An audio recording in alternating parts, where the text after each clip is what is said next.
I'm going to Oswego. When I get to Oswego, I've never seen so much snow in my life. I said, please God, don't let me stay here. But Oswego is very good. The issue was not about the weather, is my identity as a Caribbean student. And I was about the only Haitian on campus, and very few, about 1% African American, and they didn't want to speak to me. I was rejected. Because first of all, I thought differently from them. I dressed different from them. I had a lot of European manners, and I was dating a white boy. That was the end of it. So but after we get the lovely wife, no problems. And but basically, remember when I came in this country in 1969. That was in the wake of the civil rights movement, all of this. And I didn't know who I was. It's a question of identity. I didn't know who I was.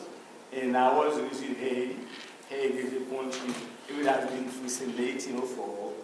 So whereas I didn't know anything about civil rights movement or Jim Crow law, so I came to the feeling that I'm like everybody else.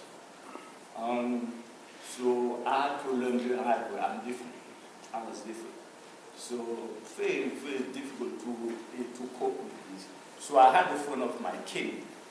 Kenny Wright was African American. Kenny Wright was a jailer. He was in prison, and the only way he could stay out of trouble because he had to come to school. But we became friends.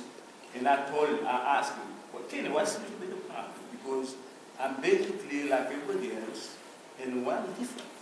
And he said, sit down here, right? He said, look, this is the United States. You are a black boy. You dig it, man?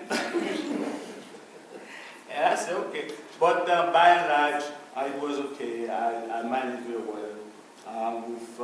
I didn't know I was a student, a foreign student, and I graduated from Oswego with 3.2 average GPA, and even 1 year before my graduation, so it was good. So I came to New York, and I got my master's degree in philosophy and education at Central University, and I started working bilingual as a bilingual director in Springfield Garden High School. Then I traveled to Europe with my students. I used to take my students to Paris, and then that's when I met the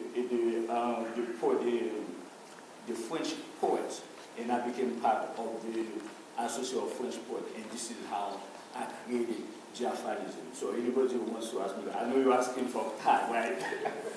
So anybody who wants to ask me a question about the philosophy, how you can improve your life in terms of Jafanism, so I'm willing to answer this.